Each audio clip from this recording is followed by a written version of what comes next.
Well, good morning. This is Ian R. Crane. It's Friday, the 12th of January, 2018. And as you can see, it's a bit of a misty morning, heavily overcast, a lot of moisture in the air, here at the Misperton Springs Protection Camp on the borders of North Nottinghamshire and South Yorkshire.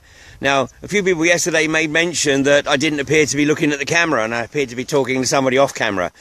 Sorry about that, but I'm actually looking at two cameras. Unfortunately, I don't yet have the technology to be able to broadcast to both YouTube and Facebook from the same camera, so I actually have two cameras, one going out to the Ian Roland Crane Facebook page and the other one going to the Ian R. Crane YouTube channel. So I'll try and move between the two, so that I hopefully can remain a connect. Oh, looks like we've lost a connection. And we're having some serious issues with internet connectivity here at Misperton Springs. I'm sure it's just the fact that we're right between masts here. But unfortunately, we are in a sort of a very low signal area, so apologies if it does drop out.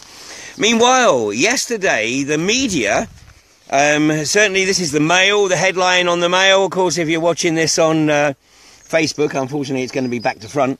But this is the headline of the Daily Mail. Theresa May says, "I'll end the plastic scourge." And the war on plastic. And many of the other papers didn't necessarily run it as a front page headline, but they ran articles on it. Well, this should, of course, read War on INEOS, because INEOS are one of the primary producers of plastic in this country. And, of course, INEOS, who have 1.2 million acres of petroleum exploration and development licenses across the north of England, make no secret of the fact that they are actually trying to get the bits in the ground to mine the gas for their feedstock, so they can reduce the costs of the raw materials for their plastics production. And of course they claim, well, actually no, we're looking to use the gas and to crack the gas for production of fertilizers, for ammonia, which has many uses. Well, one of those uses, of course, is plastics. So perhaps this is Theresa May's way, with her think tanks, of trying to create sufficient public groundswell to motivate INEOS to back off and go home. Of course, if the track record of Jim Ratcliffe is anything to go by, he will simply then try and sue the British government for preventing him from milking as much as he can from the geology of the north of England. Because, as we've seen before, he has absolutely no qualms whatsoever about the devastation that this industry has proven to cause, so he will simply plough ahead. So, this war on INEOS absolutely needs to be ramped up. And this is INSOC, the manifestation of INSOC here in the UK, a oligarch, a corporatist oligarch who thinks he can literally buy anyone and anything. And he's already making inroads there, of course, in the courts, in the British courts, where he persuaded Justice Morgan to implement the injunction against any obstruction of INEOS vehicles in the course of trying to extract unconventional hydrocarbons. Of course, they're a long way from actually starting yet. They've got to go through public inquiries in Derbyshire, and hopefully there will be massive objection there. Meanwhile, here at Misperton Springs, there is a very interesting clause in their planning permission here, and that is that if they haven't completed the pad construction by the end of this month, then they have to desist until the end of August. I think it is actually 1st of September, because what they have to acknowledge is the fact that their well site here is adjacent to an area of, it's a site of special scientific interest. It's an SSSI, not an SSRI, which is something a bit different. So it's an SSSI, and because this is managed by Natural England, and it is an area of nesting birds, and so iGas will have to cease construction. But that's part of the planning conditions, and as unfortunately we've seen elsewhere, sadly these companies simply just ride roughshod over the planning conditions. But meanwhile, it means that, you know, there's a great opportunity here, because, you know, we're at the 12th of January, so that's, you know, still 2.5 weeks where they're trying to finish the pad construction here. Well, a lot can happen in that time, and it would be extremely fortunate for us, unfortunate for iGas, if they were unable to complete the pad construction by the end of this month, and then they'd have to take a hiatus until September. Of course, they don't have that condition at Tinker Lane, which is approximately about 7 miles away from here or so, almost midway between Blythe and Retford. And there, of course, they can then put all their resources into Tinker Lane, as of course can we. So elsewhere, what's occurring? Well, last night, Rydale District Council in North Yorkshire had a special meeting to consider whether or not to spend £12,000, roughly, on a consultant to help Rydale Council produce their input into North Yorkshire's Waste and Minerals Plan. And of course, this is an extremely important document, and it may well be the template for waste and mineral plans elsewhere in the country.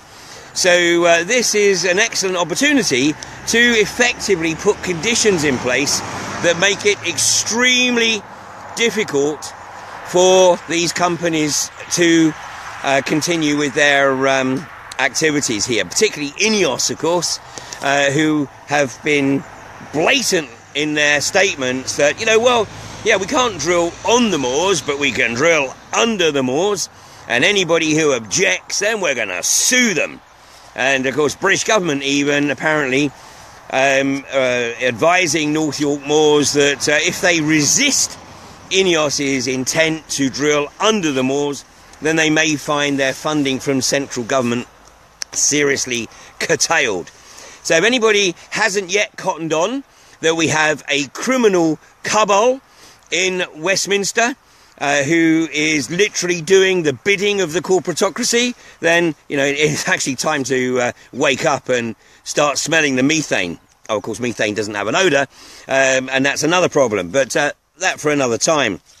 Anyway, Rydale Council should have known that there would be massive interest in this meeting, but they held it apparently in the Rydale Council offices, which had a maximum public gallery of 30 people.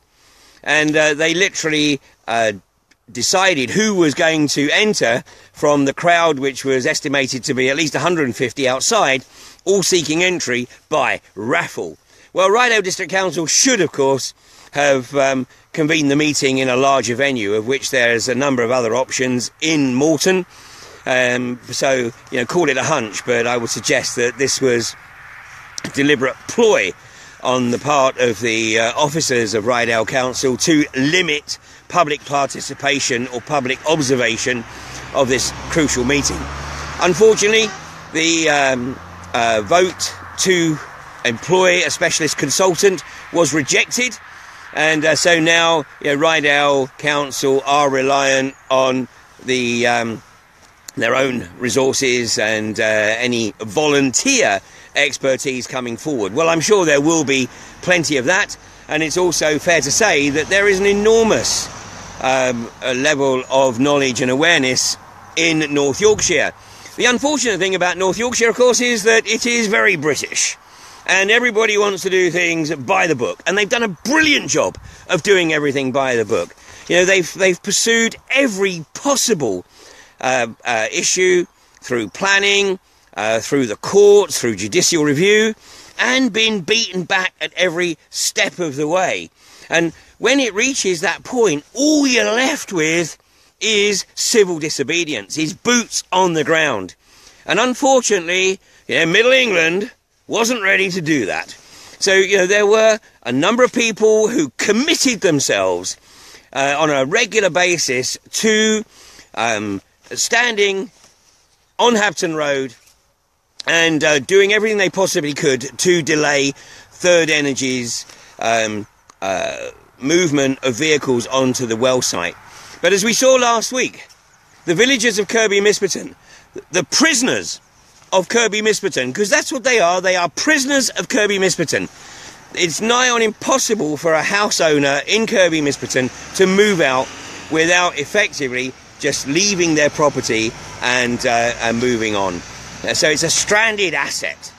And unfortunately, there's a significant number of people in the village who do want to seriously stop this, but there's also a number of people in the village who don't want fracking, but are not prepared to put up with an hour or two's disruption to their daily lives. Well, I'm sorry, but the reality is, if you really want to protect future generations from this abomination, then a little bit of inconvenience right now is essential.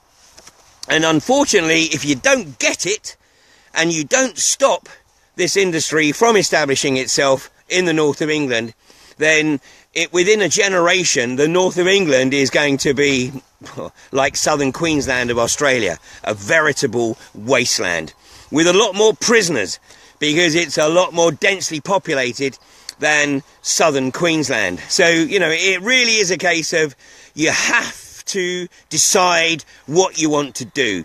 And as I said yesterday, your government and the unconventional gas industry thanks you for your apathy and thanks you for your Britishness.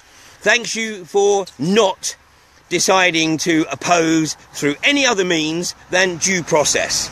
And let me tell you that the government and the industry are very, very patient. They accept that there will be delays through due process because that's the price for maintaining the charade of democracy. And that's what it is, a charade. And fortunately, the longer this goes on, more and more people are seeing through that charade. So, meanwhile, Third Energy still hasn't submitted its accounts. And one of its companies, Third Energy Limited, has been served formal dissolution notice, which will come into effect, I think is next Tuesday, the 16th of January. But that still leaves Third Energy Offshore and Third Energy Onshore, neither of whom have filed accounts, but they haven't, it seems, yet been threatened with dissolution. Could that be because there's an embarrassment to Westminster? Well, this is another reason why Greg Clark can do the right thing and deny Barclays Bank reluctantly trading as Third Energy, I think, because it seems that they're not prepared to put too much more money into it. But it gives Greg Clark the opportunity to pull the plug. No doubt right now he's desperately trying to find a way, because he tried with the Oil and Gas Authority, but then he was exposed as being the sole shareholder of the Oil and Gas Authority. No doubt he's looking at Claire Perry as the new fall guy, the new Minister of State for Energy. Yeah, let's put it on Claire. She's not been around long enough to perhaps appreciate the sensitivity of this, so let's get Claire to put her signature on it so that I can protect my political future. Well, Greg, we're on to you, my friend, and the reality is that if this gets signed off whilst you are Secretary of State, it is your name that we will be forever associated with giving permission for the just one well that kicked off this industry across the UK. So elsewhere, in Sussex, a couple of days ago, West Sussex County Council voted unanimously to permit Cuadrilla to return to Balkham. But there are some very, very interesting and actually quite restrictive planning conditions. So one can only hope that the planning conditions are such that Cuadrilla will actually find the prospect of returning to Borkum an unattractive proposition. But, you know, the people of Borkum are absolutely on the case, and the people of Borkum have, of course, demonstrated that they are prepared to put their boots on the ground, because it was Cuadrilla who went back to Borkum in the summer of 2013, and there was a massive Verge camp there with phenomenal level of support from the village. And at 5 o'clock each evening, those villagers who had to work would come down to the camp to show their solidarity and their conviction to get Cuadrilla out of their backyard, literally. And hopefully we'll see a repeat of that should Cuadrilla actually venture back into West Sussex. Elsewhere in Leith Hill, it seems that there has been a small victory in preventing Europa from actually fencing off the area in this ancient woodland just to the south of Dorking in Surrey, my home county. And, you know, Leith Hill, it's absurd, absolutely absurd that any company or anyone in their right mind could think that drilling for hydrocarbons in this ancient forest in Leith Hill and moving the trucks up this very narrow lane from Dorking is an acceptable proposition. But hey, you know, if they do, plenty of opportunity, because it looks like the trucks are going to be holed up at the Cobham services on the M25 and in a residential area in Dorking, Knoll Lane, I believe it is. And call it a hunch, but I think that you know, it's going to be an extremely costly venture for Europa if they do try and move infrastructure up Cold Harbour Lane to their intended well site on Leith Hill. And there's an opportunity for the people of the southeast of England to really come together. They did at Borkum nearly 4.5 years ago, and Leith Hill really should get the people of the southeast motivated if they can, you know, drag themselves away from their, you know, commitment to chasing the buck. So, all to play for, and you know, wherever you are in the country, it really is time to take an interest in what's going on, because, you know, yesterday I titled a video that, you know, I said, your government thanks you for your apathy. Well, the reality is that apathy is a killer. Apathy, it may not be a killer in the military sense, but it's the slow burn. And unfortunately, it's part of perhaps a much deeper agenda, but that for another time. But meanwhile, if you are living in a licensed area, then apathy is really not an option unless you really don't care about the legacy that you are leaving future generations. And, you know, it's no surprise perhaps that a significant chunk of the active anti-fracking community are retirees, because, you know, this is a community that has time, has a degree of financial independence, and also, of course, brings about a level of experience and expertise that you know, doesn't exist actually within the industry, and certainly a level of passion that doesn't exist within the industry. So this is a crucial moment in British history. 2018 is going to be a seminal year. It's either the year in which the unconventional gas industry celebrates riding roughshod over the British people, celebrates the apathy of the British people, and celebrates actually conning investors into thinking that they can actually make a buck or two out of this Ponzi scheme, or it's the year in which the British public claws back this fast disappearing democracy and at least draws a line in the sand that says, you know what, you've been taking the proverbial enough, and now we have to actually establish that this is not going to be permitted in this country, and we will not condemn future generations to lives of abject misery. So thanks for joining me this morning, and we're going to have a break the weekend. Meanwhile, if you are anywhere in the South Yorkshire, North East Nottinghamshire area or West Lincolnshire, then come join us at Misson Springs, because a lot can happen in the next 2.5 weeks, and if iGas are not successful in completing their pad here, then they will be forced to take a 7-month holiday and focus their efforts elsewhere, of course, at Tinker Lane. But at least here, there won't be any activity until September. So once again, what occurs is absolutely down to each and every one of us. So thanks a lot, and I will catch with you on Monday morning. Take care.